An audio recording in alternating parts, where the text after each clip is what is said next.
Welcome to this regular meeting of the Montoursville Area School District Board of Directors on this Tuesday, April 12th, 2022. Meeting start time is 7:03 p.m. I would ask the Secretary to call the roll. Mr. Albert looks absent this evening. Mr. Badger? Here. Dr. Beery? Here.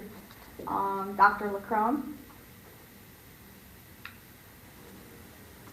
Are you there, Joe? Here. Thank you. Dr. Mathers? Here. Mr. Schimmel? Here. Mr. Snell? Here. Mr. Ulmer? Here. And Mr. Young? Here. Okay. At this time, I'd invite everyone to rise and join me in the pledge of the flag. I pledge allegiance to the flag of the United States of America and to the republic for which it stands, one nation, under God, indivisible, with liberty and justice for all.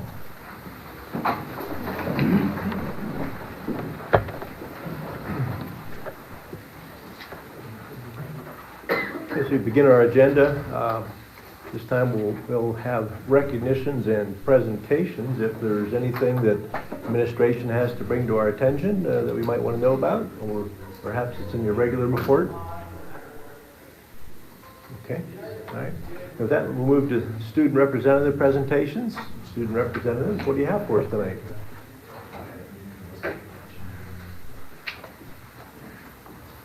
Okay, so it was recently announced that prom will be on May 7th, and all the juniors and seniors are really excited about that. The daddy-daughter dance for the Arrowhead was a huge success. We had the biggest outcome ever. The Volleyball Finals were held recently. I don't really know how they did, but it apparently was entertaining to watch. The band is going to Boston this week, I believe. And they spend almost a week there. The band started performing at First Friday. Well, a small portion of the band. The district-wide celebration of the arts had a really good turnout this year as well. The improv troupe is starting up again. They're doing Fridays, the last Friday of every month so far. Spring sports are in full blast, and that I don't really have much on that. I'm not much of a sports person. The art display out by the door, it shows what students like about their art classes, so if you guys would like to take a look at that, that would be very much appreciated. The Arrowhead went to a journalistic competition. We didn't win any medals, but we did have a fun time. And mock trial recently competed. I'm not really sure about the outcome, but they usually do very well. That's all I have. Thank you. That's a lot of good stuff. Thank you very much. Okay. Is your counterpart going to have anything for us, or you've got all the thunder there? Okay. Well, I have one more. All right. What did I miss? Come on. Academic Decathlon recently made it to nationals. We came fourth in the state, large school, medium school, small school, and Division 4. We came in Division 4, and we just had essay and art competition about 2 weeks ago, and the rest of the competition, including speech, interview, and the remaining objective testing, will be next week. So we will let you know how that turns out after next week. Thank you. Okay, with that then, we'll move on to the reading of the minutes. We have the minutes for the March 8 regular meeting in your packet and the March 22 work session. Additionally, there was an executive session for personnel held prior to the March 8 regular meeting. So, have you reviewed the minutes? Any corrections may be needed, or are you ready to have a motion to approve them as presented? Motion to approve. Okay. No questions? Okay. All in favor say aye. Aye. Aye. Opposed? Aye. Okay. Opposed? Okay, ayes have it. All right, with that, we'll move on now to the prior presentation. We have with us Pastor Matthew Wagner from Twin Hills Church of the Nazarene. Has a few words for us, Pastor. Yeah. How do you follow that? You guys are just full of fun stuff. I'm not bringing anything like that. Oh, man. I hope I bring at least some encouragement to you all. Maybe that's what I'm here for. It's been a while since I've had the opportunity to come and to see your faces, and I wish I could only recognize a few faces, like amazing mustache. I love it. I'm trying to grow one. And I mean, my wife makes me shave it off though, so I'm sorry. I'm sorry if I put you in any position but I love it. I'm envious. Lord, help me in that. Man, it's good. Before I pray, I'd like to thank the people of Montoursville and the surrounding communities. Take a look behind me. See some familiar faces. It's good to see you all here today. It does my heart good to see your faces and to see you here. Some of you know me, some of you do not. I serve this little brick church called the Twin Hills Church of the Nazarene on Cemetery Road.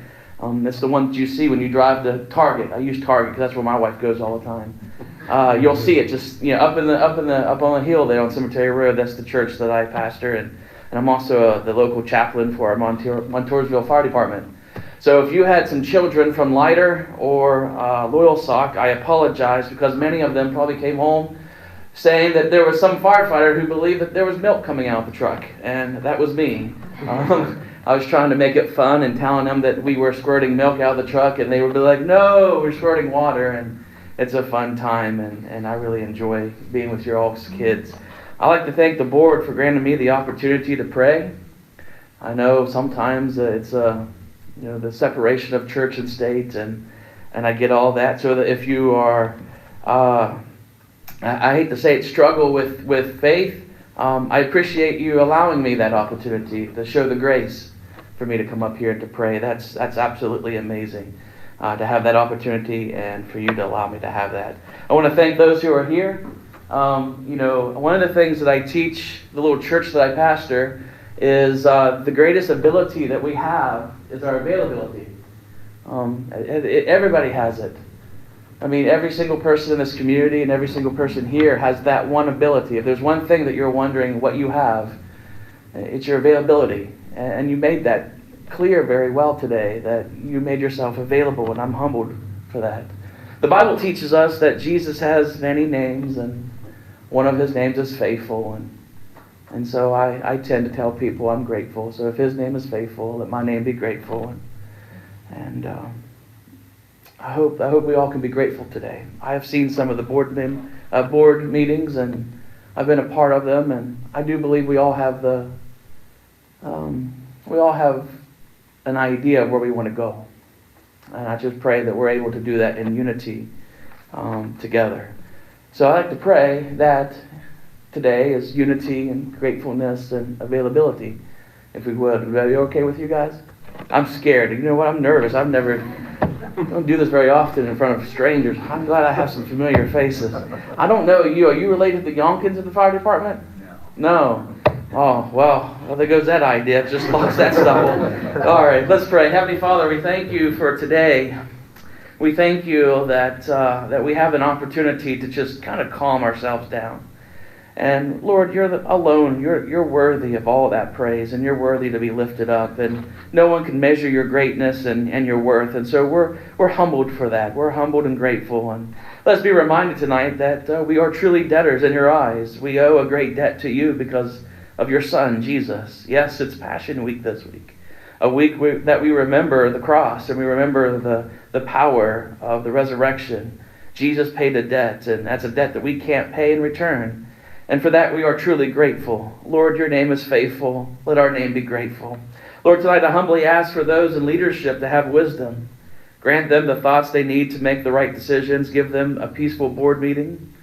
I also believe no discussion is ever fruitful when decisions need to be made during tension. So Lord, I pray for peace. I pray for kindness and understanding.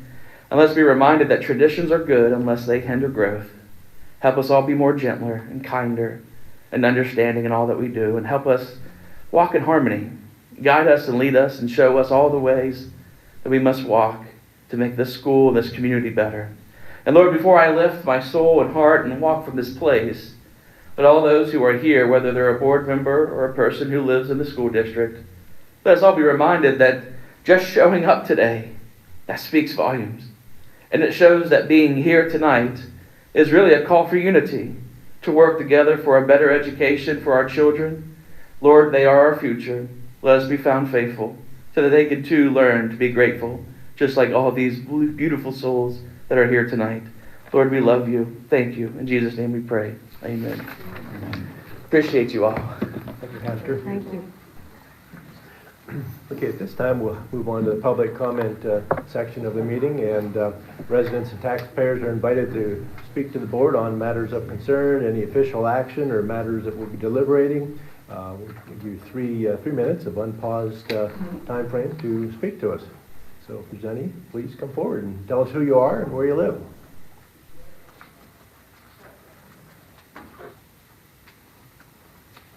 Okay, that's okay to be shy now and then. That's all right. There'll be time, another session later. Perhaps you'll have something come to mind. So thank you.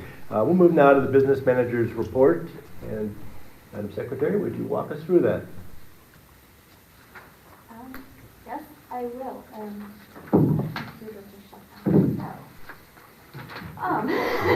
Okay. Yeah. So we'll get started and then we'll get that ready when we need it here. You've received copies of the Treasurer's reports for the period ending March 31st, 2022 for the General Fund and Cafeteria Fund. We are submitting these to the board for your consideration of approval. Move to approve. Second.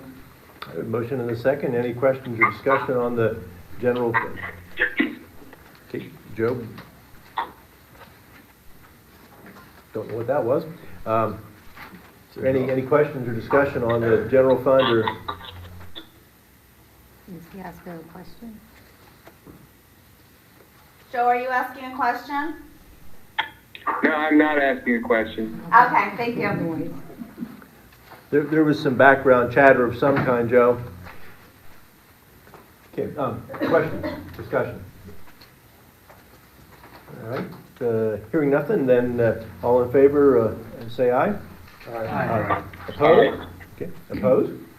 Ayes have it. You've received copies of the budgetary transfers. We are submitting these to the board for your consideration of approval. Move to approve. Second. Any questions or discussion? Yes. First thing I have to say is I want to thank Dan, Curtis, and Sebastian for doing as the board requested and printing your name on your fund balance, your transfers. I would encourage the other administrators, if you could talk to them and let them know how to do it, I'd really appreciate it. The other thing I have is on, and Dan, this is a question for you, on the transfer of $1,869.16 for the homecoming dance due to masking regulations. What masking regulations? If you want to The beginning of the year. This was 4/7/22. That's when I did the form, but the dance was in the fall. The homecoming dance was in October, Okay. when we still had the required indoors. I didn't want kids wearing masks for their Okay. homecoming dance, so, I was just going by the date where you, yeah. No, we were instructed to clean up our budgets, so that's why. okay. Fall in my direction.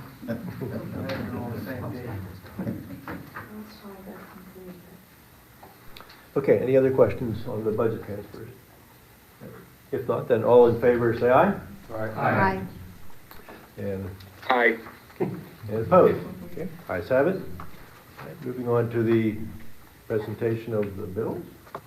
You've received copies of the listing of invoices for the General Fund and Cafeteria Fund for the period ending April 12, 2022. We are submitting these to the board for your consideration of approval and payment.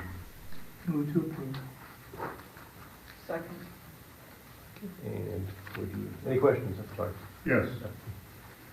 Check number 62,652, is that for cheerleader outfits? Because I went on the website and tried to punch in those numbers to find out what they were for, and it came up that there was nothing with those Is numbers. it to varsity? Is the check varsity? Varsity Spirit Fashion. Yes, that was the Supply. uniforms. Okay. And the other thing, and this is for you, Mr. Schimmel. The Levin Legal Group. I see there's a lot of emails back and forth from you and Christina. My question is, are they the same emails going to you and Christina? And if so, can we get pay only for emails going to Christina and have her share them with you? Because it's the same dates, a lot of them are the same dates where he replied to emails to you and he replied to email Christina. So I'm wondering if it's the same subject matter on those emails. I'm going to say probably not. Mine had to do with the contract and the Act 93 and Dan's contract and straightening all that out. Christina's, I don't believe it's redundant. I really don't. But I'll look back through my emails and make sure for myself that mine Okay. correlate to the dates. Yes, Because absolutely. that's only one payment for $3,959, and then there's another one for $4,826. And if you look at the invoice, I mean, there's some that it's just emailing back to you, but there's some that it's emailing to you and Christina, and I'm wondering if we're getting double charged just for, you know what I'm saying? Okay, gotcha. Yeah, no, you know what, tomorrow night, I'll take a look at that. I'll correlate my emails and the dates, and yeah, I'll make sure everything's kosher. Because if we can, if they're sending the same answer, they can just send it to Christina, and have her give the answer back to you, or vice versa. But since Christina is the superintendent, it probably should be her that gets the email in a case like that, and then she sends it to you. Okay. All right, and some of them had to do with the discussions I was having with Act 93 and then working on the assistant superintendent contract, and it was outside of even discussions with Christina. It was just what we were doing aside from that. So, all right, I'll work on that tomorrow night. And, Okay, thank you. Okay. Okay, so any other questions on the bills? Hearing none, then let's do a roll call vote. Yep. Yes, ma'am. Mr. Badger? Yes. Dr. Beard? Yes. Dr. LaCrone? Yes.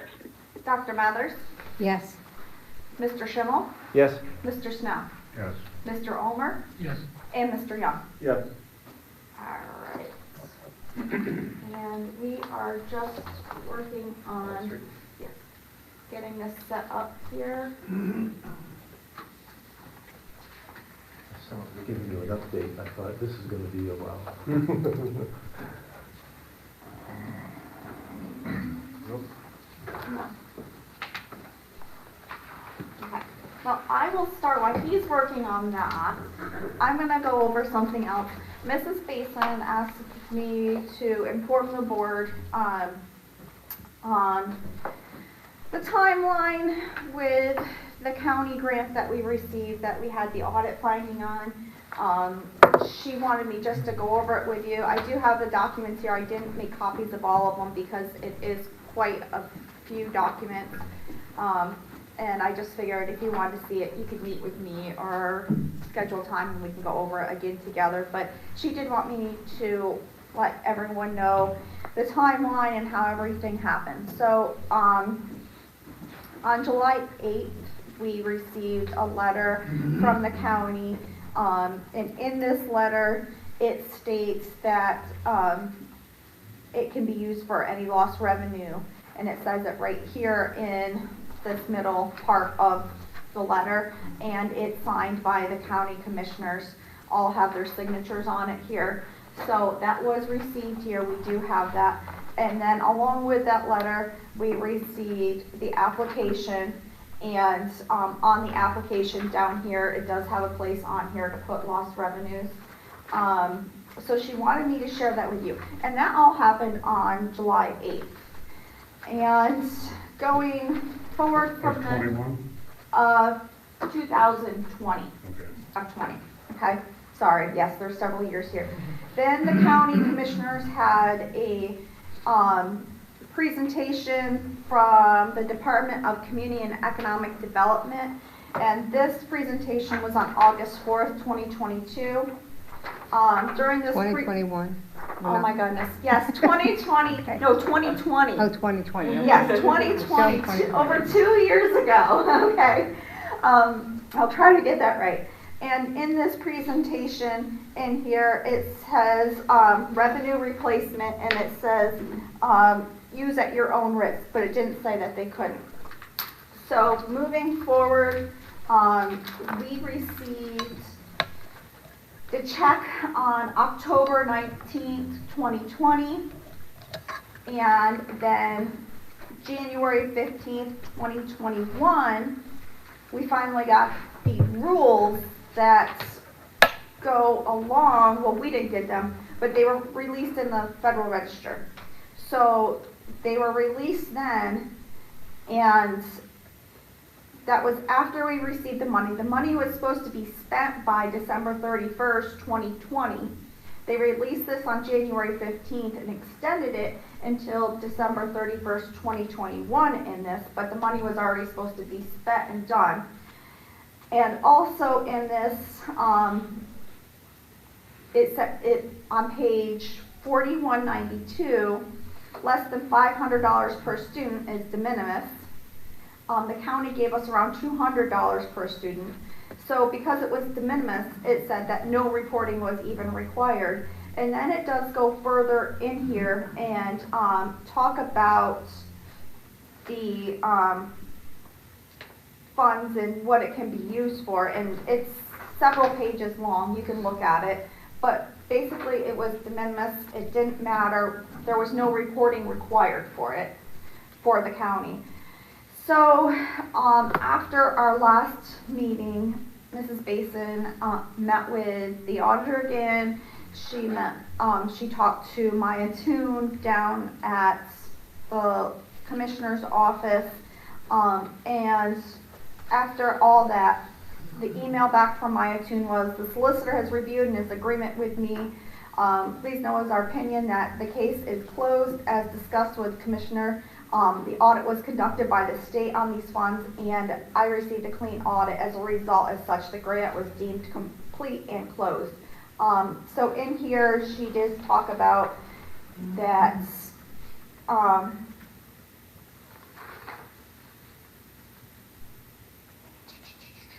trying to find the exact wording in here. She does talk about the monies in question. She asked if they were to replace any tax revenue. They were not to replace any tax revenue, and because of that, because it does state in here that they can't replace tax revenue, it wasn't to replace tax revenue, it was gate receipts. So that was the biggest piece that was in question. Everyone is in agreement, and there is no concerns over the funds. So I do have this information here if anyone wants to meet with me and go through it. But again, it's a lot to go through, but it's all here, and the county solicitor has looked at it, and we've looked at it, and we're all in agreement. So, okay? Okay, when are we going to get the list of what the monies is being spent on? Superintendent's working on that. How long does it take to work on it? Don't know. Can't answer that. I mean, it's been months. Yes. And not all the money's been spent. And I realize that, but as the PSBA states, there should be a monthly report given to the boards of where that money is being spent and how much is left and so on and so forth. Mm-hmm. I'll chat with the superintendent again about that. Thank you. So now I'm going to go into the budget conversations, and these are our projections for this coming year. This is the first presentation I'm doing on the budget. And as we move forward, this is very put out there as this is kind of like the worst case scenario. Now we are still waiting back for, we don't have the IU contract yet, so I have not made any changes in this budget for the IU contract, but we are transferring 2 entities over to the district, which should create some savings. So that's why I'm not really doing too much with that until I have that information back. So you'll see some changes from that. We have some bids that are out right now that we're waiting to come back, and some of that information. So you're going to see a lot of stuff that it's this is an estimate right now, and we're going to work right down through it until the end of the process here. So, Mr. Snow. I might as well ask this question now because I was going to ask it later on when we're going over the agenda. The moving from the IU to in-house, is there going to be a projected savings for sure on that? And you don't know exactly what it's going to be yet, correct? We don't have it yet. That's what we're waiting for those 2 transfers and for the budget to come in to see what that's going to be. But my question is, shouldn't we know if there's going to be a savings? Oh, there is a savings. We were estimating around 40,000.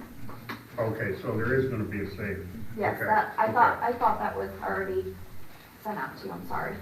Okay. I just don't have exact numbers yet, and right, because and I don't know. And what else affects that is our needs. So if we have more kids in a different program than what we had last year, and it's a more expensive program, like we might not completely see that savings. So I don't want to put that into this budget and then have something come in higher than expected. So that's where I am at kind of being very careful with it, because this is the first presentation with it. I don't want to ever come back with a budget that's higher than what I originally present. Well, since we're voting on it, and that's why I asked the question, since we are voting on tonight on one, there's not a chance that instead of a cost savings, it'll cost more by moving it out of the IU, correct? Correct. Okay. We have enough students in there, it creates a big cost savings there. And we've looked at that. We reviewed it for a few months before we actually went through with it. So. All right. So starting off, we're going to do the local revenue. We use the same format we use every year, so people that are attending on a regular basis should understand the format. If you have questions, please reach out, let me know. So the monies that we're going to first talk about are the local revenue. And local revenue makes up about 55.5% of our budget. I included in here the actuals from 2021. That was a request kind of in last year to first present that with that so you could see where we were. And it looks like my screen shrunk a little bit. I'm sorry about that. And my zeros are carried down over there, so it looks a little weird. But in this here, you can see current real estate taxes, where it came in at, where it's budgeted for 21-22, and what we're projecting in 22-23, and that is a tax increase to index, and that just shows it here. I will show the different millage rate increases at the end and how it affects the budget. So overall, with going to index, it increases $557,000. Interim real estate taxes, you can see, you can follow over. The interim real estate taxes has been running around $10,000 for the last 3 years, so I did drop that down to $10,000 in this budget here. We usually budget at $20,000, but it's been running around there, so we did drop it there. The public utility real estate taxes is right around $15,000, so we left that there. The payments in lieu of taxes always comes in the same, so we left that right there at the $45,000. Earned income tax. So let's talk a little bit about earned income tax. 21-22, we saw, well, we budgeted, I think, 3.5 or 3.6 because we didn't know what 21-22 was going to be, and we then came in at $4.1 million. And so that created a lot of extra money in our budget for 2021. And in projecting our earned income tax revenue for 21-22, we are right on the mark to hit right around $4 million. I am confident we are going to be probably within 50,000 right now of that 4 million for 21-22, unless something dramatically changes here in the next month or two. So with that being said, I'm comfortable with budgeting for 22-23 another 4 million. I'm not comfortable in moving it up to what we had in 2021, and a lot of that is just due to the fact, you know, some of that, I don't know that some of that tax wasn't actually from the 19-20 year, because when we shut down in the end of the 19-20 year, the office that collects the taxes also shut down, and they got really far backed up, and I think some businesses had the same things going on, and I don't think we're going to see that 4.1 for a couple more years. I think over the next couple of years we will be getting up there. We'll slowly climb up. It's usually a small, steady ladder. But I think to be safe, we need to keep it right at 4 million for the 22-23 budget year. The real estate transfer tax, we have it 220,000. That is something that has been slowly going up, and we may adjust that a little bit over the next month or so, maybe up to 230, 240 possibly. It did come in 2021 around 250. The issue I see with that is there's not a lot of houses on the market here in our district, so I kind of want to watch it a little bit more before we do make an adjustment to go up to see what it is doing over the next month or so. Delinquent real estate taxes, we saw that actually take a giant jump in 2021 up to 660. We've been running around 500, 550. We budgeted for 21-22, 500. I'm going to move that up to 525,000 because that has been coming in more on an average towards that, so I'm comfortable with that. Delinquent per capita tax, and we had those a while back. Those have been gone now for 8 or 9 years, and we once in a while get one in. We had some revenue in 2021 from it, so they're showing up on here, but we don't typically get any revenue for that. Earnings on investment, you see 2021, that was really bad. 21-22, it's coming up a little bit. I don't think we're going to hit that 20,000, but 22-23, the Feds are raising interest rates. There's a lot going on out there in the market. No one really knows what's going to happen. I feel comfortable leaving it at 20,000. If we're a little bit below, great. If we're way above, awesome. I don't know what's going to happen with everything going on in the world right now, so I feel that's a safe place to be currently. Second page of local revenues. Athletic event admissions. 2021, we didn't have really too much athletic event admissions. We had a little bit there that fell into that. So moving into 21-22, we kind of budgeted it a little bit lower because we didn't know what was going to happen with people being able to stay home and watch now, because that was kind of created in 2021. Were more people going to take advantage of that and not be here? Looking at the data from 21-22, it is showing that people are back in the buildings. People are coming back to see the sports. So we bumped that up to 50,500. Activity participation fee, just over 10,000 in 2021. We budgeted 9,000 21-22. We're going to move that up to 10,000 in 22-23. We have a lot of kids participating in our sports, and I'm comfortable with that. Device insurance. The first year we had $25,372. We budgeted 18, I left it at 18. We're sitting right around 18 right now for 21, 22. So I'm gonna leave it right around there. IEA funding, the actual for 2021 was $331,788. We carry that forward, and that's our budget for the 22-23. We always carry the last actual to the budget amount. So that's why you see that increase there. The next one was the CARES pass-through that we talked about with the county commissioners there. We don't foresee any of that coming from the county again. If it does, great, but we're not going to plan on that. Facility rentals. 2021, we have 3,000 in here. We really haven't had much this year. I'm hoping to have people start using our facilities again for 22-23 with a lot of the COVID, restrictions have been lifted as long as things don't change. So we're hoping to get some revenue from, different groups coming in and using our facilities.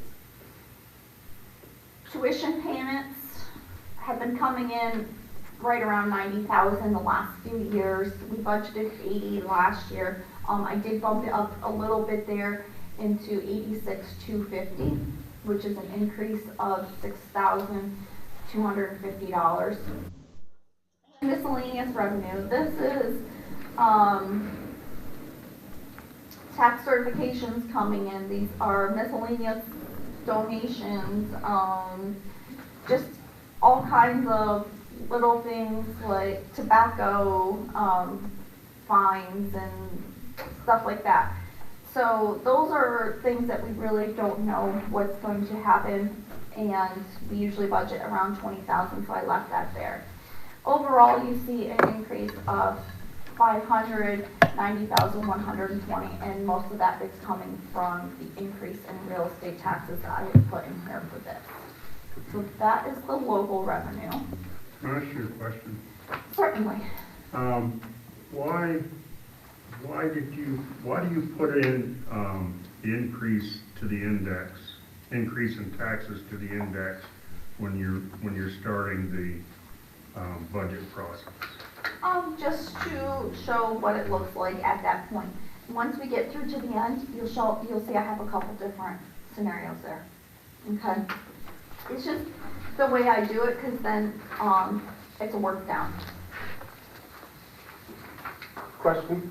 Yes. Why such the decrease in the miscellaneous revenue from 2021 to 21-22, from 93 to 20,000? Okay, so the miscellaneous revenue is it's a lot of donations, things that are unpredictable.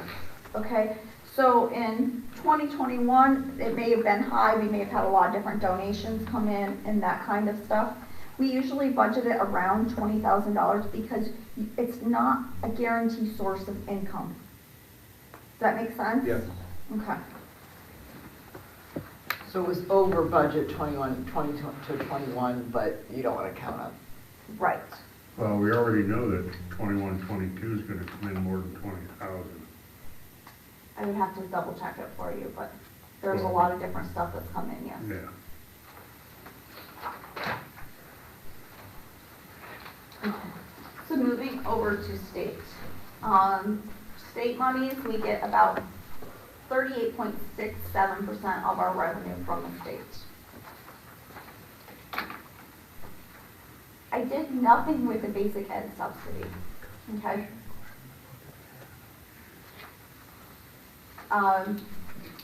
This has been something that has been in the talk. The governor wanted to do a big increase to schools. I have nothing budgeted here. So, Ron, as you talked about, well, why'd you do index all the way? Well, here is my opposite. I'm not increasing this at all until I know more about what's going on with the state budget, because they play off each other a little bit also, okay? Well, we know the governor isn't getting what he wanted. Well, no, but we're hoping that we'll at least get something. So that hopefully plays against it and helps us out there a little bit. FICA is all based on wages, so you see they're increased slightly each year as wages go up. Tuition payments, this is something that wasn't budgeted. This is your 1305 and 1306, which is your incarcerated students' tuition payments, money that you get back from the state. And we've been consistently seeing this over the last couple of years, so I kind of threw it in here this year. I threw it in a little bit lower. We've been receiving around 50. I threw it in around 35 just to be safe, because we don't know if people move, we could lose the students that we're collecting payments from.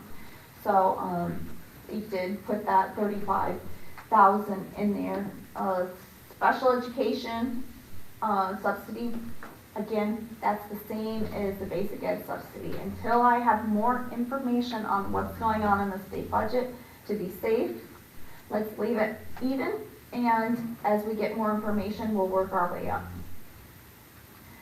Transportation subsidy, that came in on 2021 at 485,000. 21-22, we budgeted 480. It looks like it's going to be coming in around 440 right now, and that was due to we didn't pay the contractors for the days that they didn't run in 21-22. So in 22-23, I believe that will be back up around the 480 that we had seen prior to COVID. So I left that right in that range. Randy, even if we would have paid contractors, it wouldn't have changed because the state wouldn't have reimbursed anything for those. In 21-22, there was something, but I'd have to go back and look and see exactly what it was. Because 2021 is when they reimbursed, even though the buses weren't running. But 20. Yeah, I think you're right. I have to double check it all because it's all running together right now. But yeah, so we have that there. The rental and sinking fund payments, I want to stop and take a look here because you see these numbers decreasing and you're going to say, well, why? 2021, we paid off one of our loan payments early, and this is our planned con funding. And when we paid it off early, we received more money than usual. So we usually received around $350,000 a year. So we received that money earlier than what we would have planned. In 21-22, we budgeted $308,000 because we didn't plan on paying off anything early in 21-22. But we did pay one off early back in, I believe it was September or October. So our reimbursement you'll see for 21-22 is going to come in much higher this year. But in 22-23, we do not have the opportunity to pay off anything early. Nothing is callable, and a lot of our debt payments have been paid. So our reimbursement is very low, and that comes in at $120,736.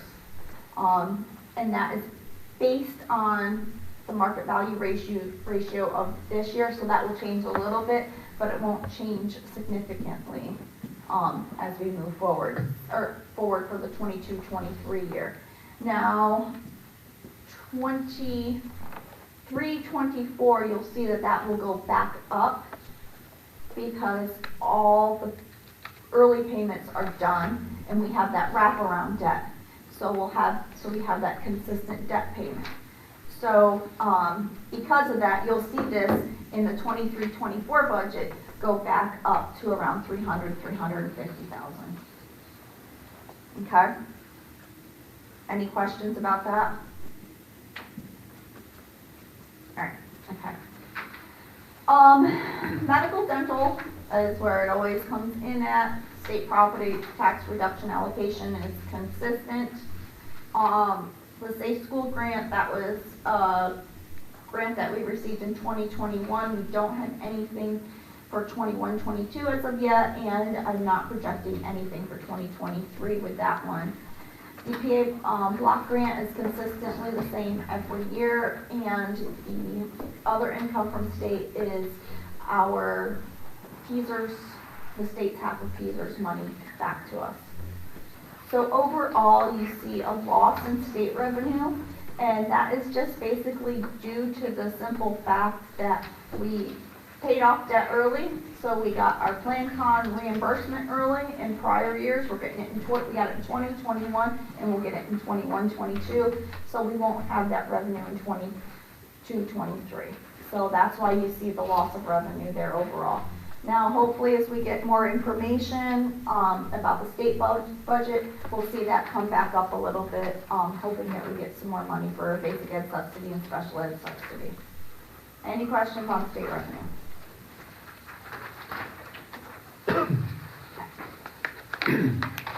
Federal monies is about 5.8%. And that's a little bit higher, and I'll show you why. Here are titles. You'll see the slight increases in Title I, Title II, and Title IV. These are the new amounts that we have for the 21-22 year. We always base off of what we're getting for the current year and when we're planning the budget for titles also. And I believe the titles, it looks like they might be putting a little bit more money out into the titles for 22, 23, but that's, again, one of those things you don't want to plan for until you know it for sure. So that's kind of like the state, but normally we see our titles remain kind of really consistently the same.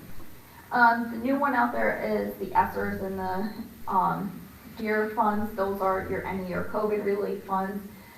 Last year we budgeted $1.5 million for 22-23. I threw $1.5 million in there right now. I don't have what it's being used for 22-23 yet. We don't have information on that. I'm still waiting for that, and so I kind of put it in here, but I kind of offset it, and you'll see it later. So you'll see where that is in the budget to offset it, but I don't have details on that and where it's being spent. But we've had the possibility of collecting that, and I want to put it in here for that. And the excess funding, we have nothing. So we have a slight decrease in here. Why? Oh yeah, a slight. They took it from what we actually got. So actually we have an increase in here. I'm sorry, there's an error on the slide. There, but from budget, there's actually an increase over budget from 21-22. And not a huge increase, but a little bit, and that's from the titles. So any questions on the federal revenues? Randy, what's the GE year? I know what the E's are with, but what's the year? It's another abbreviation for the last one. They love on the assessors to make up like second names. Yes. So it's like, That's the first time I've seen that. yeah, it's what I call ESSERS 3, but that's why I labeled it. It's COVID money. I could just label these all just COVID money so that we're all on the same page. It's all coming from those pots. So the ESSERS and the GEAR, they have different focuses on what you're allowed to use the monies for. So I don't know, I kind of lumped it together because I don't know which pot will be pulled from and from which one. So I just lumped it in one line item, so we have it there. But again, I don't have the details on that. Was the GEAR about 190,000? No, More? that's, I'd have to look at them right now because I don't remember which one's which at this point. But It was a small amount of, I mean, it wasn't the, I think it was the last one, wasn't it, Dan? Wasn't the GEAR the last one that came out? I don't know. Okay, I think it's the last one that came out. Um, It's all COVID money. yeah. And the COVID money, you're not putting that in the budget, correct? Yes, it's on this slide item right here. So you are putting it in the, I was under the impression ESSER's money and now GEAR money isn't to be used to balance a budget. It's to be used other than budget money. So, yes, some of the things in the budget are one-time expenditures that can be used to offset it. So, but also I put it, you'll see where I put it later. Okay, so but you'll see where I put it later so that we have it kind of in here, but it's not really in here. So it's not being used to balance the budget. No, it's being used for other things, one-time things. But I don't have those yet, so that's where this is kind of like a placeholder right now. This slide's in here because we had some other revenue in 2021. We had some sales of fixed assets thanks to Joe. And we had some insurance recoveries also thanks to Joe for working on that stuff to get that money back for us. We don't budget any of that. We don't project to have any of that. So that's why you see that. Now we'll move on to expenditures. We're going to talk about our instruction expenditures. These are activities that deal directly with interactions between teachers, students, and related costs. This makes up about 56.95% of our budget here. So we'll just go down and show the increase, decrease, and just talk about that briefly here. Wages, you'll see in our regular programs that we're looking at $91,550 of an increase, and employee benefits we're seeing a decrease of $48,570 dollars, and the overall increase for our regular programs is $42,980. And I'll just go back to the employee benefits. These fluctuate year to year because we have people that jump on the insurance and we have people that go off the insurance, and then, you know, they go on their spouse's insurance or they come back on ours. It just fluctuates each year. These are the benefits that they had on April 1st. I went through and verified everyone's benefits on April 1st with what they currently had. So whatever they had in there for April 1st is what I put in there. So that's why you see those fluctuations there. Special programs, you see an increase in wages of $63,664, and employee benefits increase of $57,103. Overall increase of $120,767. Those increases, again, I'll talk to the employee benefits. Someone, you know, picked up the insurance and didn't have it before is why you see the large increase there. The vocational programs, this is the LEGO CTC. This evening you'll be looking at their budget. I had that information to put in here. I had an estimate of 37 kids attending, which was less than what I had estimated last year at that time. So you'll see a slight decrease in here of $4,800. This is other instructional programs. You'll see that a little bit of an increase here for employee benefits. Other than that, and that's basically due to teasers going up a little bit, you'll see an increase of about $100 there.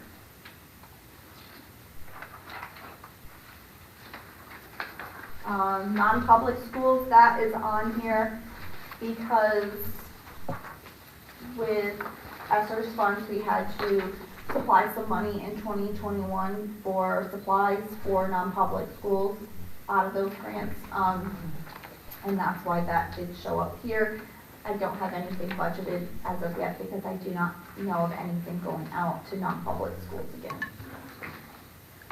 Support services, services that provide administrative, technical, such as guidance and health, and logistical support to facilitate and enhance instruction. This makes up 27.44% of the budget. You'll see wage increases of $1,227, employee benefit increase of $16,150, and you'll see the overall increase of $17,373. instructional staff services, you'll see wage increase of $938, benefit increase of $821. You see other purchase services going up $7,080, supplies going up $17,870, and property, you see a drop of property of $323,190 for overall a decrease of $273,481. And what's the property? This is where tech falls into place. And so, you know, we had some higher numbers in the tech budget last year, and we don't have as much in the tech budget this coming year. So that's why you see that. Administrative services. You see here an increase of $138,262 in wages. Employee benefits, you see $96,428, and the reason for the increase here is the added position. So, but that's not all his. So it's a combination of everyone else's also. So you see that there, that creates the overall increase there. And for, you know, when we're budgeting open positions, and I should have spoke to this when I first started. When we're budgeting open positions, we budget their benefits at the highest value that they could possibly receive for their benefits. So we budget them at a family health care package, which is our most expensive. So that could, you know, change also with some of the benefits. And the budget also includes maintaining all the current staff, but some movement in, you know, what the needs are for the district, movement within our staff, and it also includes an added business teacher. So that's why you see a little bit also in the increase there, because it does include adding another staff member for the business department in education. So pupil health services, we have a nurse retiring, so you see a decrease in the wages and a little bit of a decrease in benefits because of users there. Business office services, you see the increases of $5,740 in wages and the employee benefits of $46,558. Again, those are a change in healthcare selections that have caused that. So you see an overall increase of $52,298. Operation and maintenance of plant services. You see the wage increase is $28,324. The employee benefit increases of $29,855. Purchase property is $73,525. 500 purchase services, $7,366. Supplies, an increase of $43,350. Property, $800, and other objects, $500. Overall increase of $183,720. A lot of this is due to increases in the oil. Oil's one that we were budgeting at $40,000. We did have to bump that up to $60,000. So you see an increase in oil just right there, because we're probably going to need 3 tanks next year, and I think that's going to be way over the $60,000 that we have. But that's usually when I'm planning for a year of 3 tanks. It's budgeted at $60,000. Last year I was planning for 2 tanks. Joe, to my knowledge, we only got 2 tanks this year, correct? 2. Okay, so I'm going to assume that we are going to need the 3 next year, and it's gonna probably be at least 60. Is that under the 600s, or is it under the 400s? That would be under the 400s. So, you see part of it there. And then there's just an overall increase in stuff, and a lot of stuff was purchased early in prior years due to us having some money with COVID, a lot of extra supplies, so we're seeing the supplies go up. And the cost of supplies are going up. So that's where we're seeing a lot of that stuff coming in at. So that's kind of a picture of what we're seeing. And again, this is worst case scenario right now. So, yeah, this could be what we're seeing as it gets harder to get things.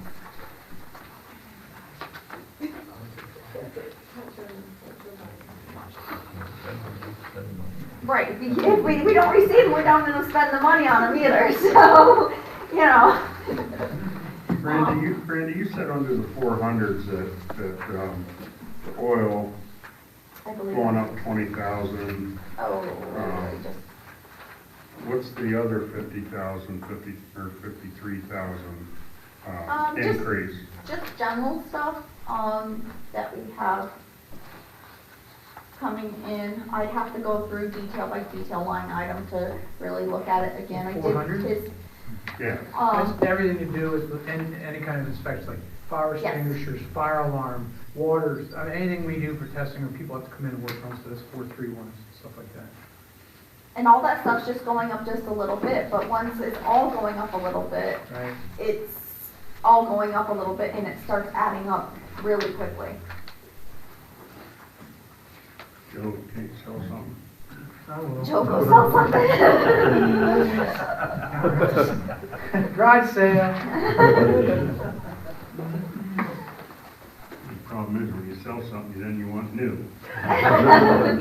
Oh, he caught on to that, did he? We have 2 vans we could sell. There's going to be actually one to sell. Why, to get new ones? Yeah. Yeah, we already got one new one, so. There you go.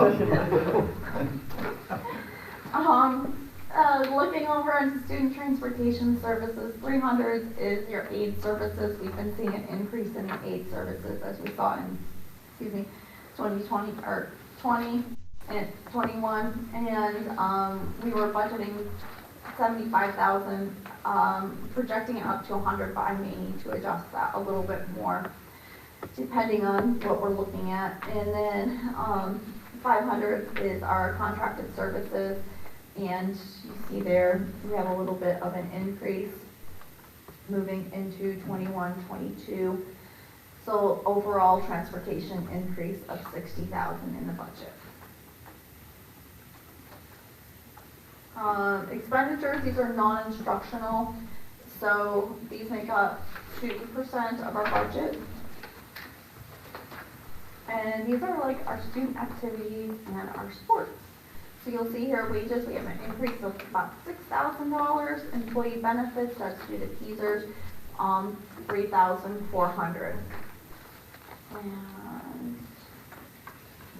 other expenditures, this makes up about 13.5, and this is our debt service or transfers to other funds such as our capital projects funds, which we paid off that debt early, and now we have to make those payments back to our capital reserve account. So, it keeps our debt payment steady at that amount.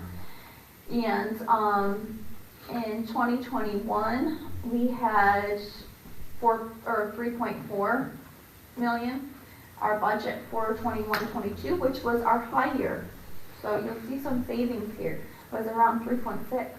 But now we are going back down into 3.4 because of our refinancing, because this is when our refinancing actually created more of our savings for us in our budget. So it's good to say that that's where we'll be budgeted. So we created that savings there, and that saved us $173,000 there. Budgetary reserve. This is where you see part of that ESSER's money back in there.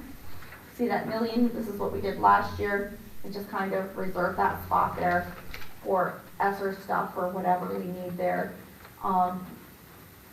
So those take part of that stuff.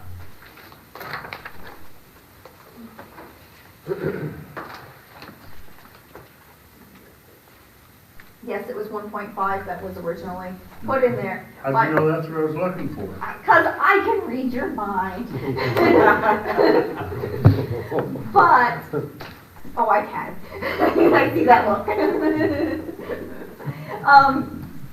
But some of that stuff will probably be taken from the budget because it's one-time things and it'll be mixed around. And once I get more of that information, I'll be able to do that. I don't have the information on what is exactly being spent on yet.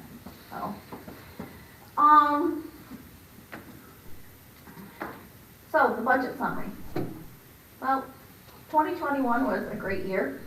We've had over an excess of $1 million, and that was primarily due to the EIT coming in higher. You know, a lot of our revenues came in higher than what we had planned because going into 2021, we had no clue what was going to happen. COVID just happened when we were planning this. When we started planning it, we had high expectations, and COVID hit, and everyone's expectations really, really dropped. So we created a budget based on that. So we had, our community was not impacted the same way as other communities, and we did have excess revenue. So we do have that carrying over to fund balance, and we actually, instead of carrying it over into fund balance, there is a motion on the table tonight to transfer money over into our capital so we can save it for whatever building project or whatever projects need done in the future there. Our budget for 21-22 that we approved is approved at about a $500,000 deficit. And hoping to have an update on where we are with that at the next meeting. So we'll have a little bit more on that. That looks a little bit better than that currently, but the numbers aren't completely there yet. So I'm waiting on a couple more things that I think are very important in determining that number before I present it to you. So 22-23, if we go to index right now, worst case scenario that I'm looking at is a deficit of $220,713. Index is 0.71 mils. You can see the average property assessment there, what it costs annually, what it costs monthly. Using the same format I've used in all the budget presentations all the way through. That's why I have that here. I wanted you to see it so everyone sees it the same way every time. Moving forward on no tax increase, it puts us at a deficit of $777,713. Halfway to index at 0.36, it puts us at a deficit of $495,713, which is close to what we approved this past year. If we go to index at the 0.71, it's $220,713. So that's what we're currently looking at, giving you some just estimates on where we are. Questions, comments? Yeah, I don't understand where you got the numbers. The summary, it has total revenue of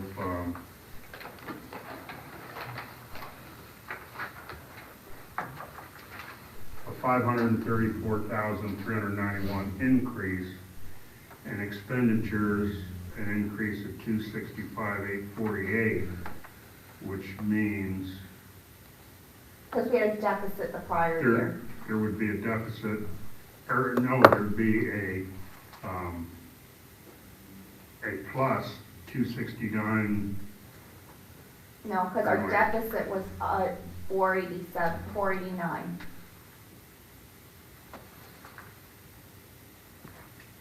On which year?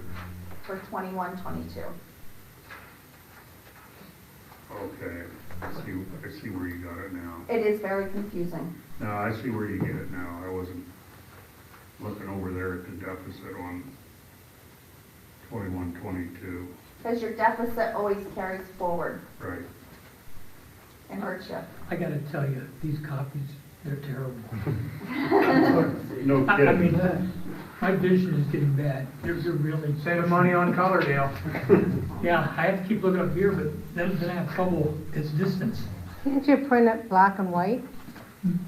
Pure black and white, so it doesn't show the color? I mean, I can see the gray fine. I'll try playing with it. I just hit print. Yeah, you can print, you just click on black and white and it won't have all I'll this play with dark that stuff. next time and see Yeah. what it does. Yeah. Yeah, because according to, that should be, the writing should be white up there. Yeah, some of the writing is white, so it sticks out. Yeah, but on these copies, it's black writing on black background. And we'll have it get posted on the website too, so you'll be able to see it in the next couple days too on the website. So it'll be there for you to look at. It'll be there in color. Yes, it'll be there just like it is here. Okay. Okay. Now, so I get my numbers right, you're saying going up to the Act 1 index, the deficit is what? Currently, $220,713. $120,713. Yes. Not using the Act 1 index, it would be 777,713. Yes. And remember that grows every year. Oh, I know. Okay.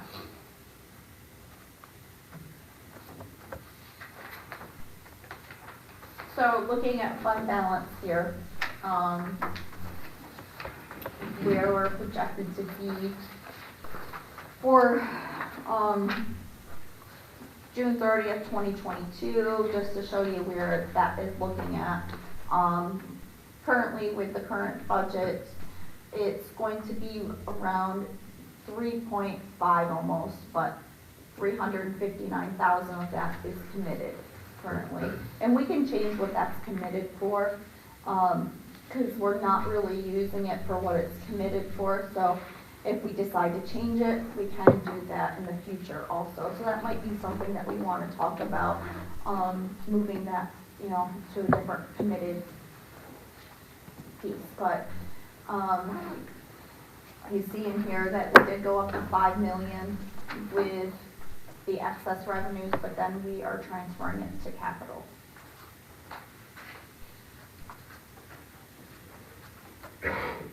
And just the timeline, at the work session, we'll review any updates I have. May, we're looking to adopt a proposed. Remember, that's just a rough draft of everything we have. The end of May, the work session will review the changes, and in June, we'll adopt the final budget. So that's where we're going with the budget.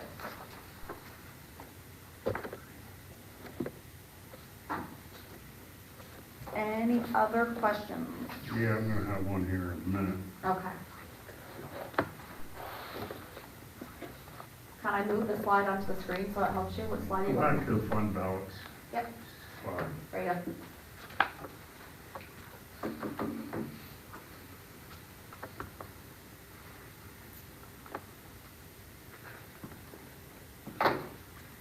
The 3,498,863 projected fund balance June of 22. That's after the transfer. If it passes tonight, that's after the transfer. So that that deficit from 2021 can be paid out of the fund balance, correct? From 2021, we did not have a deficit. We had a surplus. Which year was the deficit of So, 220? so for 21, 22, you guys approved a budget with almost a $500,000 deficit. And it's gonna come out, you figured 220,000? No, I don't have it yet for you. That's the projections for this year, if for not for this year, for 22, 23, going to index. Right, but the point I'm trying to make is, if there is a deficit this year with a fund balance of almost $3.5 million at the end of June, we can cover that deficit, With correct? some of the fund balance, yes, With the fund balance. yes. So You that, just don't like to do that year after year, and I understand that, because that's not what it's supposed to be used for. so. It's a rainy day fund, but I do understand that, but, when you're talking, adding that to the Act 1 index amount, which is 557, to bring a deficit of 777, if you don't use the Act 1 index, I mean, it's 300,000 or 220,000 right around. The 3.6 million probably has a couple of rainy days in it. I guess to make it simple, that you could look at covering some of your deficit and not worry about, in 1 year. In saying those were one-time expenses you're covering. Right, well, it's great to use for one-time expenditures, if you have a lot of one-time expenditures. Unfortunately, a lot of our one-time expenditures are being covered by ESSER funds. So we want to use the the ESSER funds for the one-time expenditures. So that eliminates a lot of our one-time expenditures. Unfortunately, that then creates reoccurring things that you're paying out of fund balance, which is where it gets a little bit iffy. I'm working on getting some things presented so that you guys can see, if you do this now, how it affects us 5 years from now. And we'll be going over that over the next few meetings too, probably not at the work session, but probably at the board meeting in May. So we'll have that then. And you can see how it affects us when you're using those rainy days consistently. You're using $1 million again in budgetary reserve. Right, Primarily COVID. To offset the ESSER funds. Viewing the COVID revenue. Right. That's where most of it is. Yes. Okay. Brandy, and one reason why I'm bringing it up about using some of that fund balance is the state recommends not having more than 8% in the fund balance. We have more than 8% of your budget amount in the fund balance, the fund balance. We have $800,000 more than what the state recommends and likes to see in our fund balance.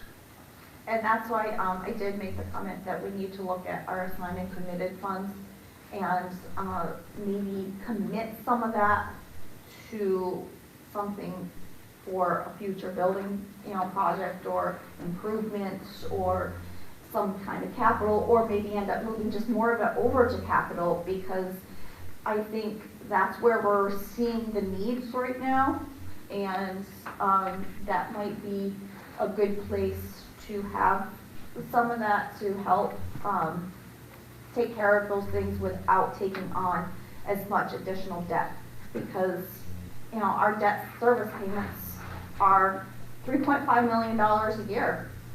Oh, I'm not going to argue with you there. So those I don't like borrowing money if we don't have to. Right, and so that's why I made the comments about the assigned committed, because I feel, you know, we could do something differently there and still maintain within that 8%. And, you know, we have to have a balance for how much we're willing to take on, you know, of a deficit if we need to, which, you know, we're right at about 220,000. If we go to index, we're at about $500,000 if we go halfway to index. And, you know, how much of a deficit do we want to take on in this budget? And just remember, a budget is just looking at what we have available to us right now and trying to make our best estimate on what we're going to have to spend and what those expenses are going to be. So we're just trying to match it up. And, you know, kids come and go into the district daily. I think we had 2 kids leave yesterday, and we got 1 back today. And, you know, it's a constant movement, and their needs have to be met. And every student's needs are different. Some kids cost us a lot more than other kids, and it's constantly flowing, and we're constantly trying to keep track of it. So it's just a picture of a moment in time on what we're thinking, but that's what we're looking at right now. If we went halfway, it'd be about $500,000, which is what we did last year. And if we go all the way, it's about 220. And this does give us the position that we needed for the business education teacher. I have one more question. Okay. The added positions that we're seeing coming down the pike, are they in this budget that you're working on? What added positions? Well, the nurse. That is not, because that has not been passed. No, I'm saying the projected added positions. Nope, that one is not. Are the projected added positions that we've been informed about, are they in this budget presentation? Are there salaries in this? You're going to have to give me more specifics so I can tell you. Because I'm not sure what you're talking about. The 5, are you talking about the 5 the 5? That's one. Okay. That's one. Those are not, because they are going to be used for COVID funds if we get them. We're not getting any applications right now. I think we have 1 application. So that would be part of that ESSERS. They're not full-time positions, correct?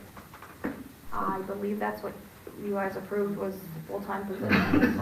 Yeah. The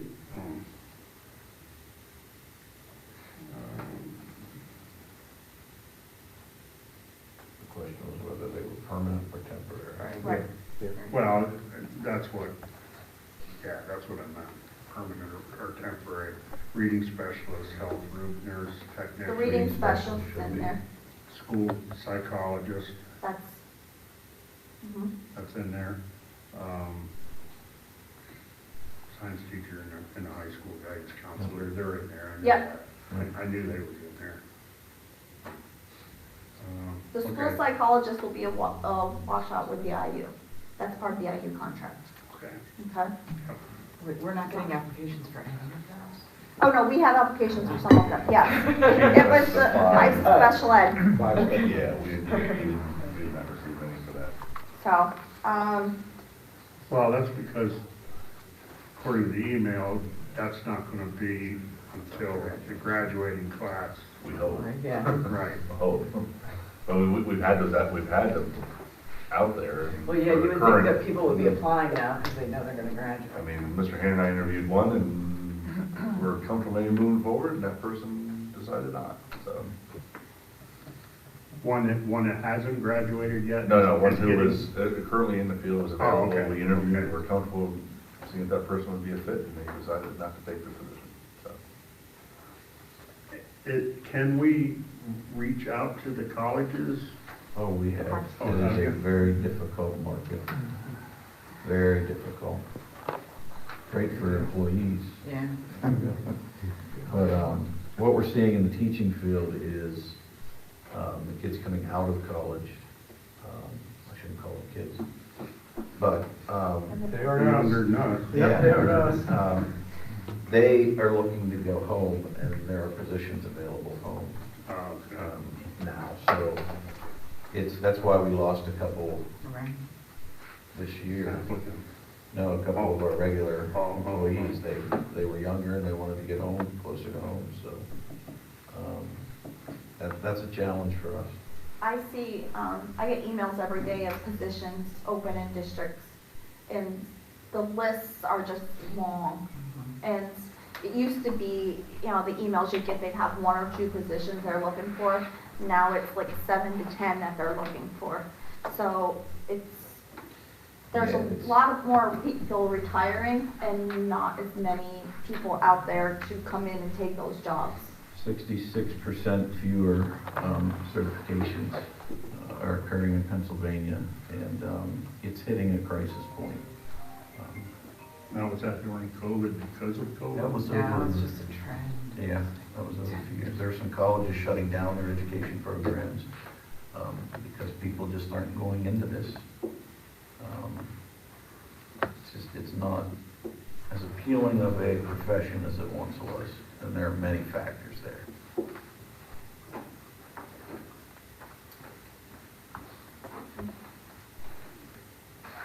All right, I'll provide you with some updates that I have in the work session. If anything significant, I'll get that, out to you. And that's all I have for you, unless there's another question. Okay. Okay. Thank you, Randy. So we'll move on now to the superintendent's report, and with that, we'll go around the administration to see what they have to tell us. Mr. Farrar, want to tell us some good things? Kids are excited for spring. It was nice to have some nice weather here. I mean, we had a couple weeks ago, back to the cold stuff, nice weather this week. So, but no, they're working hard. Our 3rd and 4th graders getting ready for PSSAs, but they're all excited for the Easter break. They're ready for that. But I had kids doing science projects, our music program, our 4th graders getting ready for their spring concert. So, lots of good things going on. Mr. Yonka. Same thing with the PSSAs, getting ready for that. Also getting ready for our last session of parent-teacher conferences coming up on Thursday. We just had our PBIS Tier 1 Fidelity Inventory, got a 93 out of 100 on that, which is very impressive. I've been part of some other PBIS teams, and we never scored that high, so I was very proud of our team and what they've done out there to make that happen. So, continue to do the fun things with the kids through that. We just took up 13 kids up to Fly World. It was kind of like our big reward. That was the biggest thing they could buy so far as a trip.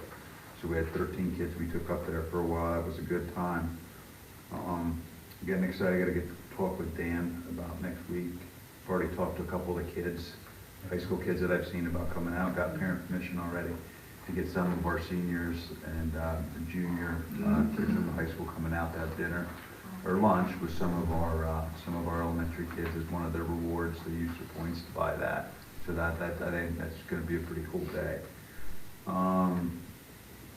What else do we have? PTOs getting ready to bring a spring festival back out to the valley. I don't remember the last time that they had that, so we're excited to have that happening on May 14th. And then the last thing I had was Mrs. Bear's on her way out, but she's still pushing her kids to read.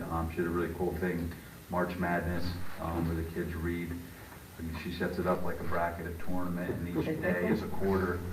So they read, and they scored this many points this quarter, and then the second quarter, and so it's like a 4-day thing. So we're down to our final. Tonight is the last quarter. Hopefully it doesn't have to go into overtime or break, but and it's cool to me because it's the first time seeing it. So in our finals, you would think it would be like your older kids, that those grades are going to be more into it. But we actually have, and they all got to choose their own names, so we have Mrs. Miller's Bananas, who's kindergarten teacher, and they are in the finals versus Mr. Adams Anteaters, who's a 4th grade teacher. So that's what we have facing off, and we'll figure out who that winner is tomorrow. But it's neat because the kids come in and they look at that bulletin board. It's right there when you come in. They look at it every day. It's all decorated up, and they get a kick out of it. So. Do you have a date when you're going to get taped to the wall again? Ron, unfortunately, that is done and passed. Apparently, if you're bored in June, I think it might be, heck is today, June 3rd maybe, is the next, let's put Mr. Youngkin through punishment day. Somehow they got me to agree to sitting in a dunk tank. So the good thing is I've seen some of the kids out there throw, so I'm feeling okay. Bad news. They are trying to sell for 125 points to get you a ball. They're trying to do 100 points, you just get up and get to go push the button. I don't think that's right. There's got to be some type of competition there. Sounds fair to me. Bad news for him, Joe's first in line. Again, I've seen some of these people throw. I think I'm feeling okay. Now, you put in the Spring Festival, May 13th, though, the day before, it's later's, food truck and spring fling and basket raffle and games, so the nights are back to back too. Thanks. Mr. Hayner, what do you have for us? Yeah, I just want to, we're finalizing our numbers for the extended school year program. At this point, we currently have about 74 students that have qualified for ESY services. And of those, 45 students will be attending the various ESY programming going on throughout the county. We'll have students at Schick Elementary School in the Loyalsock Township School District. We'll also have students attending the South Academy. Both programs are operated by the IU. And then we'll have one student going to New Story in Selinsgrove.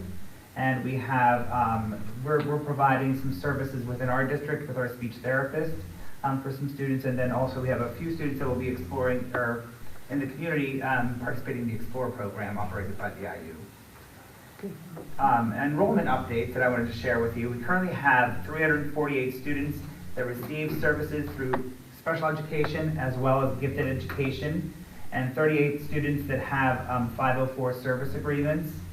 We have projected that 15 of our special education students will be graduating at the end of the school year, and then we're planning for 10 students that are transitioning from the early intervention realm into school age in August. At this point, we also have about 30 students that are in the process of being evaluated for services. So that kind of gives you a number, special education-wise, what we're looking at there. And then finally, I wanted to thank 2 of our paraprofessionals that are going to be retiring very soon.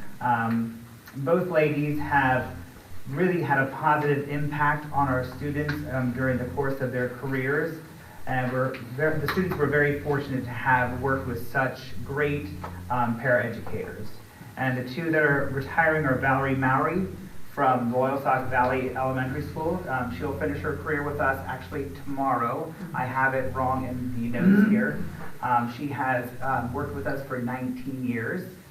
And then we also have Marty Diaz from the Montoursville Area High School. Now, when I was here originally teaching in the district, she was one of the paraeducators here at that point, and she has worked with our district for 24 years.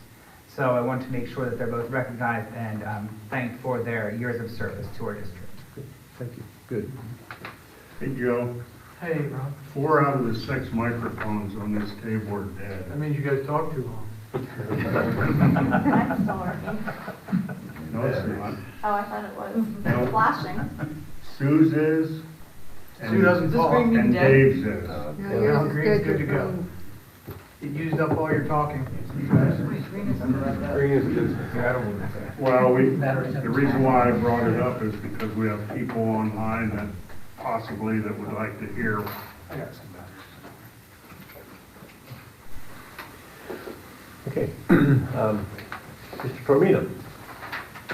You heard from the student report. I don't have much more to add, but in terms of the high school, we're in full business, full steam ahead. It's just going to get busier as we start to wrap up the year with Keystone testing, AP testing, district qualifiers in our sports, and of course the main event, graduation, and all the festivities with that. So looking forward to getting that all together and planning those events. I do want to thank and acknowledge the Montoursville Foundation. That's another group that seems to be getting very much back in business. They have contributed through some EITC funds and their efforts $60,000 to secure most of the lighting, actually all of the lighting for the Black Box Theater. We just now need the rigging and the motors to be able to lift it and lower it for kids. And we actually use some of that lighting for the Wizard of Oz. So it's a great addition to that space for us. The other thing is we're running these after-school programs. We have the homework club, we have a fitness club going, and we have a gaming club that meets in these rooms. So every time we turn the TVs on for a board meeting, they're all wonky because they're in here setting up video games and playing on them. And it's really tapped into a group of kids that don't like school, wouldn't hang around school at the end of the day. It would be get here late and get out as soon as they can. They're sticking around now for this gaming club, and the foundation provided $2,484 to that particular club. And that's mostly paid for out of some of the COVID money. So for them to contribute in addition to that, we're very grateful. So the foundation is coming back. There may be more in a report later. I know they're planning another big event at Herman Luther's. That's coming. That's a big fundraiser for them. So having them as a partner is critical for us to do these things for kids. So I want to thank and acknowledge them. I'm going to do my report right now for the foundation. The only thing I would want to add to Dan's comments, the foundation is in need of individuals interested in serving on the board. We had a wonderful addition with Jessica Breon. We're looking at our bylaws that considering perhaps creating another opening for another person from within the teaching profession, because we're just recognizing how important that linkage is. But so I'm not looking to anyone on the board. You're already doing a great deal of service. But if the word can get out into the community, Steve, I don't know what you can do, but if you know anyone that would be interested in getting involved with the foundation, it's just a wonderful opportunity to make some things happen for programming in the school that the school district itself can't acquire the funds to do. And as Dan mentioned, there is this wonderful program now where businesses can actually receive a credit on their taxes if they kind of partner with a program within the school.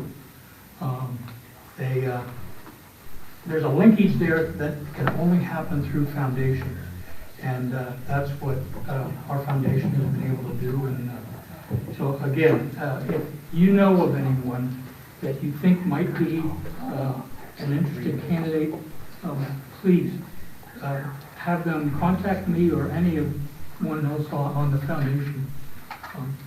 Thank you. Well, thank you, Dale. Just, I guess, to sort of piggyback on the administrative report, the administration is working on setting the dates for our traveling road show, if you will, for the project, and so they're working on setting up those dates with what Sue mentioned about what probably should get it done by the time school's out, and that's a good idea. So they're going to work on getting dates, the 5 dates set up before school is out. And of course, they have to dovetail that with activities within the district itself. So we should be seeing that first meeting. It could just spring up on us just like that. So be ready. It's going to be probably one maybe in April, maybe 2, and then the rest in May. So be ready. And then as far as the presentation, the administration believes that this is our project, this is our school. The administration wants to present the slides. We saw the slides. They're bullet points. I mean, you walk through them. We'll show the public what's being presented, the options, take the feedback, hear what folks have to say.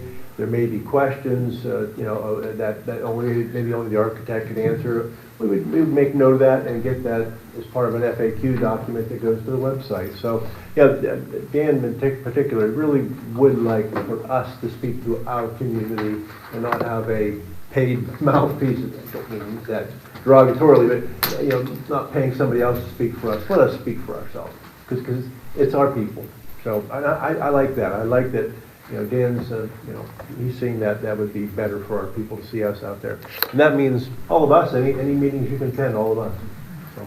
Did we get the okay to use the PowerPoint we condensed PowerPoint presentation? We will have some form of that. Dan's working with our CRA just to make, there shouldn't be any copyright issues, but just to make sure that's all kosher. I mean, the information is going to be there. Dan, maybe a week or so you'll have more information on how that's working out. Yeah, it's going to change the pros and cons. I know you're concerned. We'll get rid of pros and cons, and there'll just be bullet points. People can decide whether that's a pro or con for them. Yeah. But it's not a sales job. It's going to be factual. It's going to be informational, and that's it. And our role is going to be present and listen, and then post on that. I don't know if you saw on the website, it has that bar across the top now for the feasibility. Post an FAQ there as we get questions, as we field questions, rather than try to answer them on the fly, or they might be geared towards something CRA could answer better. We'll answer those through that FAQ on the website. But the goal is to be informational and listening. But we can do that as a district. We can engage our community rather than paying people to come here and engage our community. I just think that's going to be better for our needs. And the administration's thought was, let's see how those go, and we may get such a wealth of information that maybe we'll conclude perhaps we don't need to do the surveying and the polling. We got such feedback, such participation. Now, if we don't, then we'll take that next step. So we'll take it a step at a time. Well, was that outfit you was talking about just possibly having to do the survey? Have they been contacted to see if they'll do just that part? Christina's in contact with them to scope it out as a survey polling function only. That's it. So yeah. So step at a time. So okay. Let's see. I guess moving on, to the bulk of our work is the agenda items, and the attorney has advised that we could, if we wanted to, do all of the general in one block, but I think there's a couple we might want to separate. So would you peruse that, take a look at it, and if there's anything you'd like separated, Joe and Todd don't need to separate the signing. They drive no benefit from that. They can vote yes for themselves on that. There's nothing wrong with that. So is there some items you would like to separate?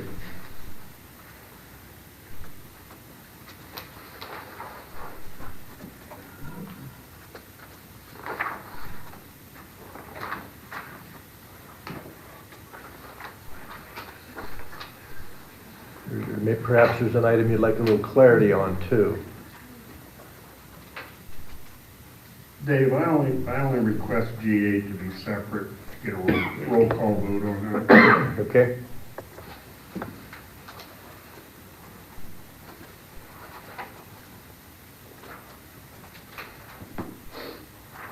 G12, why the change from Costa Rica to Panama? They're combining those. It was approved as Costa Rica. They've added Panama, and they've shifted some of the dates from the original approval.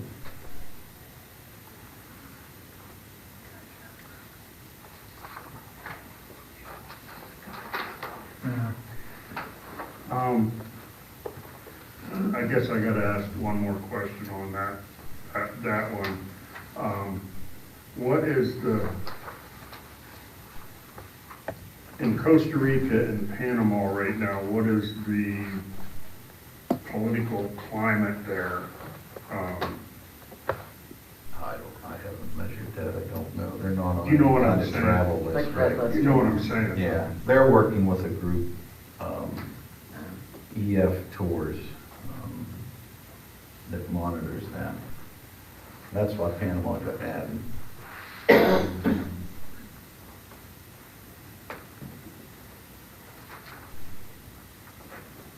They're even okay for COVID, if they do know that. Board, you had enough time to peruse, and we have one separation.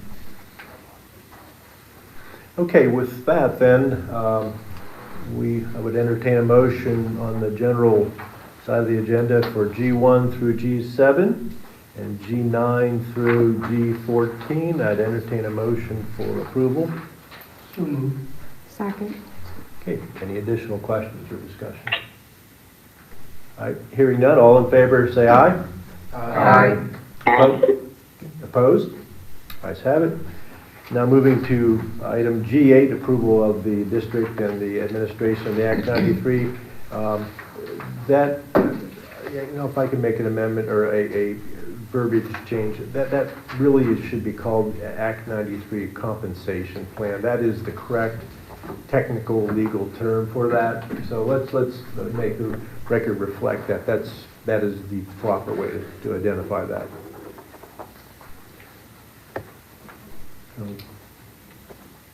That plan is out there for our consideration and approval. Do we have a motion to approve? Move to approve. Second. Questions? Okay, hearing none. Madam Secretary, would you take a roll call on that? Certainly, Mr. President. Mr. Badger. Yes. Dr. Berry. Yes. Dr. LaCrone. Yes. Dr. Mathers. Yes. Mr. Schimmel. Yes? Mr. Snow. Yes. Mr. Ulmer. Yes. Mr. Young. Yes. Okay, let's move on to the personnel items. Mr. President, may I speak as the lead representative, just thank you for the board. We enjoy working with all of you, but especially our students, our staff, and the parents of our community, and we appreciate the support you've always given us. Let's see, on personnel items, didn't get any guidance on whether we can put these together, but well, let's work through them. All right, P1 is for approval of addition to the extracurricular activity for Nicole. Somebody say her last name for me? Thank you. As our department chair, and there's a stipend, so replacing Deb Taylor. Do we have a motion? Motion to approve. Second. Any questions? All in favor say aye. Aye. Opposed? Aye. Okay. Opposed? Thank you, Jim. Ayes have it.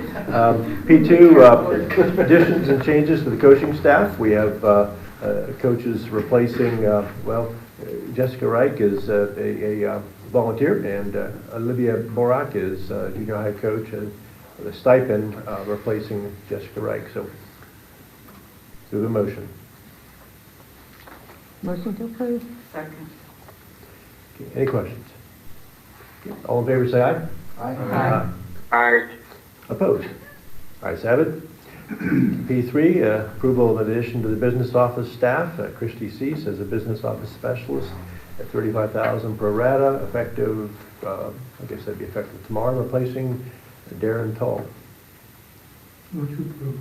Second. Any questions? Okay, hearing none. All in favor say aye. Aye. Opposed? Okay, I'm sorry, Joe, I'll wait for you next time. Opposed? Okay. Ayes have it. Point to her. Christy is here joining us. Welcome. I look forward to seeing you tomorrow morning. Yes, I can't wait. Thank you. We all are. The approval of following retirement, Martha Diaz as a paraprofessional after 24 years of service with an effective date of June 9, 2022. Do we have a motion? Move to approve. Second. And congratulate her. All in favor say aye. Aye. Aye. Opposed? Let's have it. P5, addition to the substitute list, is Samantha Caseman as an emergency cert K-12. Move to approve. Second. Questions? Okay. Hearing none. All in favor say aye. Aye. Aye. Opposed? Ayes have it.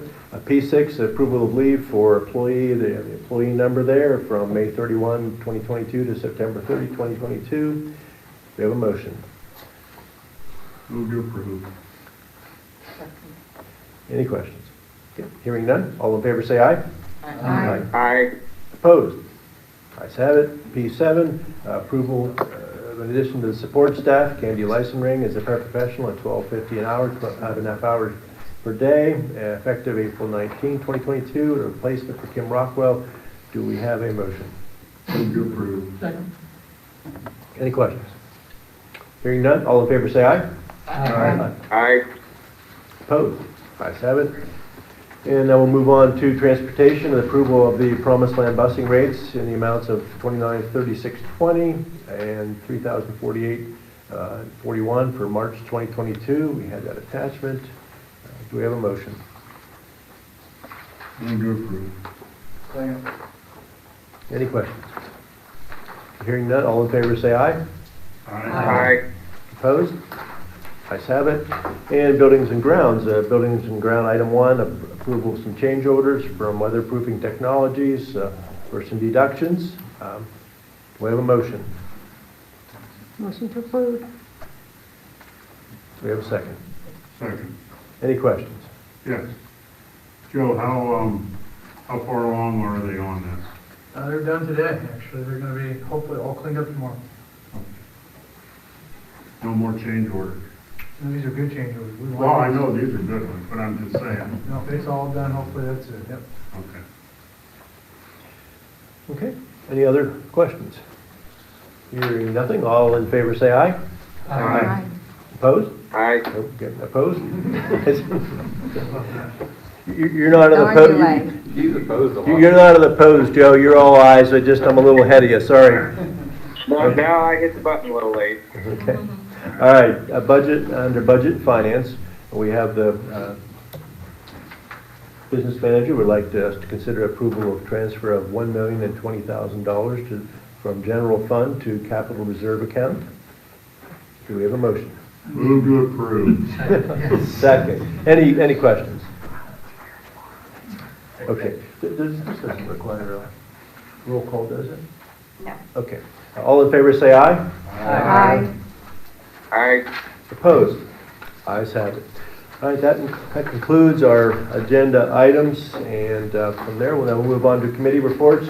But right now, let's entertain a motion to extend the meeting. We're not going to get all this done in 4 minutes. Move to approve. Second. Okay, all in favor say aye. Aye. Aye. Opposed? All right, meeting is extended to, I believe it would be 9:33. I believe we started at 7:03, so. Okay, Madam Vice President, walk us through this, would you? PSBA, I just have 2 items that PSBA reported to me, 2 pieces of legislation that they drafted were recently introduced. Don't know where they're going to go, but it's FYI. Number 1 is a House bill to help public schools address student mental health needs, would provide for grants that the school could use with flexibility for a variety of purposes to help students' mental health needs. And then the other one is a Senate bill that would increase the amount that the state pays to the school districts, counties, and townships for land they own as payment in lieu of tax. I'm not sure how much state land is in Lycoming County, but Say that again. We get about 45,000 in lieu of. it says the state bill 1143 that would increase the amount that the state pays to school districts, counties, and townships for land they own as payment in lieu of tax. This would reduce the burden on homeowners by ensuring that local governments are more fairly compensated for the state-owned lands which are exempt from taxation. And what did you say it was, Brandy? Currently, we get about 45,000 a year. So that must be prorated within a county, because we obviously don't have any state land in, well, we do have state Yeah, land. we have lots of Yeah, state there's land. Oh, there's a lot of All right. fine. Yeah. Yeah. I was thinking, So? always I think it's Bernal. Sorry, Woodstock State Forest. Yes, we do actually have quite a bit. Yeah, We can hope that goes through. yeah. Okay. Dr. McCrone, do you have anything for the policy committee? Yeah, I'd just like to report that I did meet with Dan and Christina a week or two ago. We talked about getting policy 006, which partially deals with what items can be presented to the board and when they can be presented outside of being on the agenda. We can expect that to be on upcoming agendas. And we also talked about policies 122.1 and 123, which deal with alcohol and drugs and the consequences. One of those policies deals with extracurricular activities. The other one deals with athletics. And we discovered that they weren't exactly in line. So we'll be working to get those aligned, and that will be brought up to the board at a future meeting. So that's all we have right now. Joe, I have a question for you. Why are we going over policy 006 again? Well, it's my understanding we never formally approved it. And basically, we're going to be approving what passed in the state legislature, as far as I know, word for word. But that has not been officially approved yet. Last August, Dottie had a question about the phrasing, and then I worked on it through the fall, but so yeah, that way back from then. We tabled it, I think, after she had brought up that question about, because it's like a lot of A's, B's, and C's, and it was unclear what you had to do to get something on the agenda that was raised in a meeting. Okay. Okay, Dr. Beery, anything about you? No, our meeting's next Wednesday. Okay. Mr. Schimmel, LCTC. Just, I guess, a note of good news, the criminal justice program students from LCTC took first place in a state Skills USA competition on a crime scene event, so investigating crime scenes, first in the state.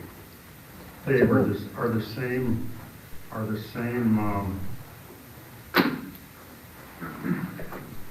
courses available, will be available for next year? They're not dropping any?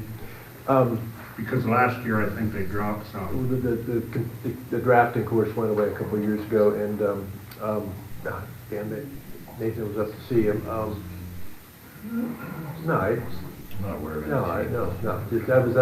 I think it was year before last, but they dropped the drafting because of just terrible enrollment. Yeah. Memorial Gardens? Yes, everyone should have a copy of the wonderful brochure that was created by one of our local businesses. And again, there's a very handy little sheet there you can tear out, indicate what you'd like to donate towards the Memorial Gardens renovation or site. I think there's a very good description in there, exactly the work that needs to be done. There are some copies in the back for any of our audience that would like to pick one up on the way out. Take two if you know a friend, if you want to give it to. The campaign has just gotten started. There was a nice article in the paper. We just happened to get the right timing to get in there. There will be a meeting tomorrow of the Perpetual Care Committee to continue to plan and to roll out, I think, even some more events and get into the more local canvassing to hopefully get us to that $200,000 goal. I did a $16,000 deposit on Friday, so we have been seeing some donations from him. So I find that very heartening because we really haven't done a lot of publicity. But as Brady said, it's already 16,000. So hopefully that's just the tip of the iceberg. Do we have anybody that's willing to match? Any matching donations or? It's not matching, but yes, we have a donor who has pledged a significant amount as long as the, Project goes through. yeah, Okay, good. and that person has to kind of remain anonymous at this point. All right, So that's not included in the 16,000. good. Were we involved in Raise the Region on this? Pardon? That's what I Were was we gonna involved ask. in Raise the Region, the nonprofit online? No, Can it be, Well, I think as long as it's a 501c3, I think you can. The school's not a 501. So if we're out for that, Yeah, we couldn't participate Yeah. with this. yes, we explored the Oh, this foundation isn't avenue, separate and that from the just school. wasn't possible. That's So not, okay. we The school owns the property. pushed forward using the school district as our receiver of funds. Okay, thank you. A great thought, Dave. Yeah.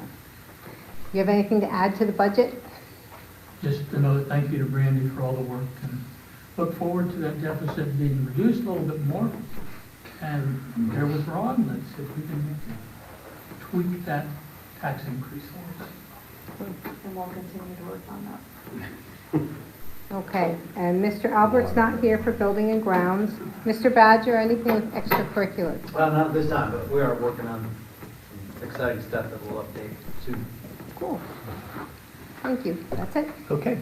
All right, now we'll move to the, Dave? oh, I'm sorry. Sorry, I did have to think one more thing for the foundation. There is, we have about $24,000 of funds just hanging out there, waiting for a place to land. Joe, no. Submit a grant, we'll see where it goes. But we just need, teachers to think of things, administrators, think of some things that didn't get funded. There's a process, and we'd love to match you up with the money. Thanks. All right. Okay, with that, I believe we've concluded our committee reports. We'll move now to the final public comment, closing portion of the public comments. And again, we invite residents and taxpayers to comment on any of the actions tonight, any other items of concern, any deliberation that might be forthcoming, and of course, the 3-minute time frame. See anybody take up the advantage. So with that, I'll entertain a motion to adjourn. So moved. Second. Okay, all in favor say aye. Aye. Opposed? Aye. Yeah, opposed? I'm ready in his pajamas, you know. Having warm milk.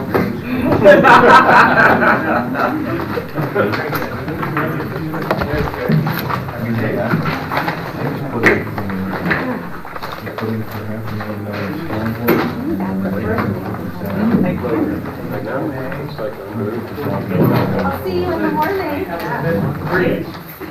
Nice seeing you, Andy. Hey, thanks for the basket. Have a good one. We didn't talk about